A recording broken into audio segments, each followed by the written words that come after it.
அஸ்விஸ்ம கொடுப்பனவு தொடர்பில் நலன்புரி நன்மைகள் சபை அறிவிப்பொன்றை வெளியிட்டுள்ளது.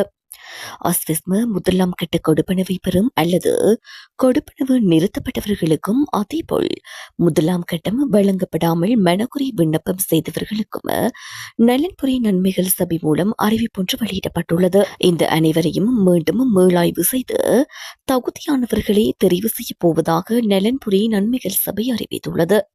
தகுதியில்லாத நிறைய பயனாளர்கள் கொடுப்பனவை பெறுவதாகவும் நிறைய முறைப்பாடு கிடைக்கப்பட்டிருப்பதாகவும் அதை நிவர்த்தி செய்ய இந்த மீளாய்வு நடவடிக்கை மேற்கொள்ளப்படும் எனவும் நலன்புரி நன்மைகள் சபை தெரிவித்துள்ளது. அத்தோடு உங்கள் கிராமத்தில் உள்ள அஸ்விஸ்ம உத்தியோகத்தர் மிக துல்லியமாக மீளாய்வு செய்வார் எனவும் குறிப்பிடப்பட்டுள்ளது. தவறான தகவல்களை வழங்குபவர்கள் மீது சட்ட நடவடிக்கை மேற்கொள்ளப்படும் என நலன்புரிகள் நன்மைகள் சபை தெரிவித்துள்ளது. இந்த சந்தர்ப்பத்தை பயன்படுத்தி சரியான தகவல்களை பயன்படுத்தி பயன்பெற வேண்டும் எனவும் குறிப்பிடப்பட்டுள்ளது.